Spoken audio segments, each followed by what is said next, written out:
Let's take a look at a couple of things here. First of all, this is what our radars look like for about the last 3 days. All right.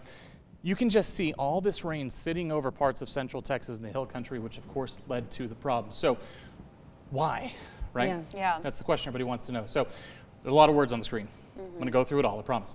So we've had near record atmospheric moisture over Texas because of the remnants of Barry, and to a lesser degree, Hurricane Flossie in the Pacific. Sent a lot of moisture our way. Near record levels of atmospheric moisture. That's why we saw 14 inches of rain Thursday night into Friday morning. Okay.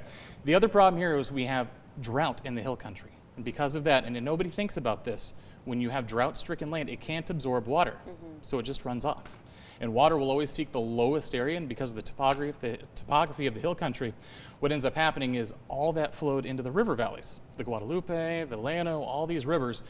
And then again, the other problem too is with all that moisture in the area, it rained over the big country, the Concho Valley. These are the headwaters of all these rivers. So all of that, when people talk about the wall of water, it was all coming from upstream back towards the big country. So it was, you know, when we say the word perfect storm, this is what we're talking about. That is an area that is prone to flooding, and we saw historic levels of rainfall. Yeah, and I know that the recovery effort is going to go on as long as it possibly can to give some type of closure to the victims' families. But of course, our entire state and nation is hurting right now. Yeah, for sure. And you mentioned it earlier, you cannot stress the importance of listening to your local meteorologist and keeping up with those alerts.